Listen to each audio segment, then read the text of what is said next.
Hello everyone, start करते हैं। 8th class का ज्योग्राफी का चैप्टर 1 जो है उसकी जो एनसीईआरटी एक्सरसाइज है उस पर कुछ क्वेश्चंस दे रखे हैं, वो हम कवर करेंगे। सबसे पहला है कि why are resources distributed unequally over the earth. जितने भी रिसोर्सेज हैं वो अनइक्वली क्यों डिस्ट्रीब्यूटेड है ओवर द अर्थ? क्योंकि बेसिकली अर्थ जो है उसमें अलग अलग कंडीशंस हैं। कोई भी ऐसा नहीं है कि सारी अर्थ पे सेम कंडीशन हो। पूरी अर्थ पे अलग अलग जगह पे डिफरेंट कंडीशन एग्जिस्ट करती हैं। और जो फिजिकल फैक्टर्स हैं, चाहे वो क्लाइमेट हो गया, हाइट हो गई, कितना ऊपर है वो एरिया, कोई प्लेन में है कोई हिल में है, ये सारे फैक्टर्स की वजह से ऑब्वियसली डिफरेंस फर्क पड़ता है कि रिसोर्सेज कौन से अवेलेबल होते हैं। ठीक है, तो दीज फैक्टर्स जो कि पूरे अर्थ में डिफरेंट मतलब डिस्ट्रीब्यूटेड है, ये फैक्टर की वजह से जितने भी रिसोर्सेज हैं वो भी अनइक्वली डिस्ट्रीब्यूटेड है अर्थ में। What is resource development? Now resource development क्या होता है?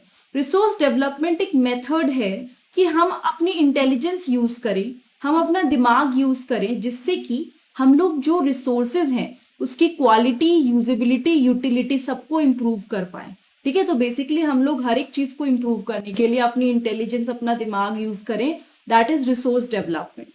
Human resources are important because the development of other resources solely depend upon these resources. अच्छा, क्वेश्चन थर्ड भी सॉरी मैंने पढ़ा नहीं। Why are human resources important? जब मैं human resource की बात करती हूँ वो क्यों जरूरी है? भाई ह्यूमन रिसोर्स मतलब जैसे कहना चाहिए ना हमें कि जो मैन है, मैन पावर हमारे पास जितनी भी है, तो ये क्यों इंपॉर्टेंट है? ह्यूमन रिसोर्सेज इसलिए इंपॉर्टेंट है क्योंकि development of other resources solely depend upon this resource. कोई भी और अगर हम रिसोर्स की बात करें वो तभी डेवलप करेगा जब हमारा जो ये ह्यूमन रिसोर्स है ये डेवलप होगा, या फिर ह्यूमंस में नॉलेज है, स्किल्स है, टेक्नोलॉजी है दूसरे रिसोर्सेज को डेवलप करने की। ठीक है, तो ह्यूमन रिसोर्सेज इसलिए इंपॉर्टेंट है बिकॉज डेवलपमेंट जो होती है दूसरे रिसोर्सेज की वो डिपेंडेंट होती है किस पे? जो मतलब इन रिसोर्स पे। और बेसिकली ह्यूमन की अगर इंटेलिजेंस, ह्यूमन हमारे साथ है यानी ह्यूमन रिसोर्स हमारे पास है, तो हम कोई भी चीज को इम्प्रूव कर सकते हैं, बना सकते हैं। कोई भी चीज फॉर्मेशन में ह्यूमन रिसोर्सेज बहुत रिस्पॉन्सिबल होते हैं। We should use resources in such a balance way. Fourth question है कि सस्टेनेबल डेवलपमेंट क्या होता है? What is sustainable development? मैं कोई सिंपल से तरीके से आपको समझाती हूँ। सस्टेनेबल डेवलपमेंट का अगर मैं बोलूँ मतलब ये होता है कि आज टुडे आप रिसोर्सेस को ऐसे यूज करो कि इफ आगे वाली जनरेशन, हमारी जो आगे वाली जनरेशन है कल वाली, उसके लिए रिसोर्सेस बचे। तो ऐसा नहीं कि हमें यूज नहीं करना, बिल्कुल यूज करना है, लेकिन हमें ऐसे यूज करना है कि उस पूरी जनरेशन के लिए रिसोर्सेज बचे। ठीक है, तो we should use resources in such a balance way that we satisfy our need as well as conserve them for future. अपनी भी जरूरतें पूरी हो जाए और जो फ्यूचर है उसके लिए भी कंजर्व कर सके।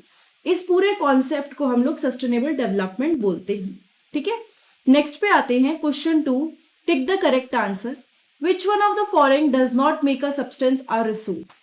इसमें से कौन सी ऐसी चीज है जो सब्सटेंस को एक रिसोर्स नहीं बनाती है? Utility, value and quantity.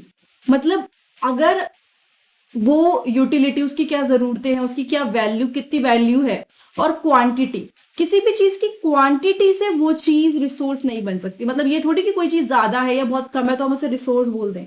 Suppose एक दिन किसी दिन, मतलब जैसे कहते हैं नॉर्मल बेसिक कोई भी चीज, जो चावल हो गए, चलो चावल भी फूड है, बट जनरली कोई भी ऐसी चीज हो गई, खत्म हो गई घर में, तो ये थोड़ी बोल देंगे कि वो रिसोर्स है। बेसिकली समथिंग जिसकी यूटिलिटी हो, जो काम की हो, जिसकी वैल्यू हो, उसको हम लोग रिसोर्स की कैटेगरी में डालते हैं। ठीक है, which one of following is a human made resource? इसमें से कौन सी ऐसी चीज है जो ह्यूमन मेड रिसोर्स है? ऐसी मेडिसिन जो कैंसर को ट्रीट करे, स्प्रिंग वाटर या ट्रॉपिकल फॉरेस्ट? तो ऑब्वियसली बात है ऐसी मेडिसिन जो कैंसर को ट्रीट करेगी वो रिसोर्स के अंदर आएगी। ठीक है, कौन से वाले रिसोर्स के अंदर? ह्यूमन मेड रिसोर्स के अंदर। ठीक है, उसके बाद थर्ड क्वेश्चन है, वेरी इजी एंड वेरी छोटा सा क्वेश्चन से कहना चाहिए। Complete the statement biotic resources are derived from living beings, made by human beings, derived from non living beings। मैंने आपको बताया था बायो की जब हम बात करते हैं, बायोटिक में बायो की बात करते हैं, बायो का मतलब होता है लाइफ। क्या मतलब होता है? लाइफ। और जब मैं ए बायो की बात करती हूँ तो उसका मतलब नॉन लिविंग थिंग होता है। नॉन लिविंग थिंग मतलब सन या फिर हमारा जो सॉइल है, ये सारी चीजें। तो बायोटिक रिसोर्सेज बेसिकली वो होते हैं जिसके अंदर लाइफ हो। बायो मतलब लाइफ। तो ये हमें जो मिलते हैं we derived it from the living beings. कहाँ से डिराइव करते हैं? लिविंग बीइंग्स से हम लोग डिराइव करते हैं।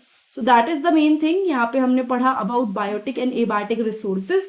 ये वाली छोटी सी यूनिट है जो अभी दे रखी है फिलहाल एनसीईआरटी में, और ये हमने कंप्लीट कर ली है। ये क्वेश्चन सारे आपको एनसीईआरटी में ही मिल जाएंगे, बिल्कुल ढूंढना नहीं पड़ेगा, नथिंग एक्स्ट्रा।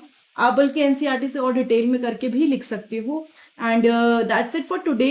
अगर आपको ये वीडियो थोड़ी भी अच्छी लगी है तो आप मेरे चैनल को सब्सक्राइब कर सकते हो। And most importantly, do not forget to check the playlist, मतलब कि प्लेलिस्ट चेक करना बिल्कुल मत भूलेगा। इसका रीजन ये है कि आपको बहुत सारी काम की वीडियो वहां पे मिल जाएगी। So thank you so much and have a nice day. I'll see you next time in the next video.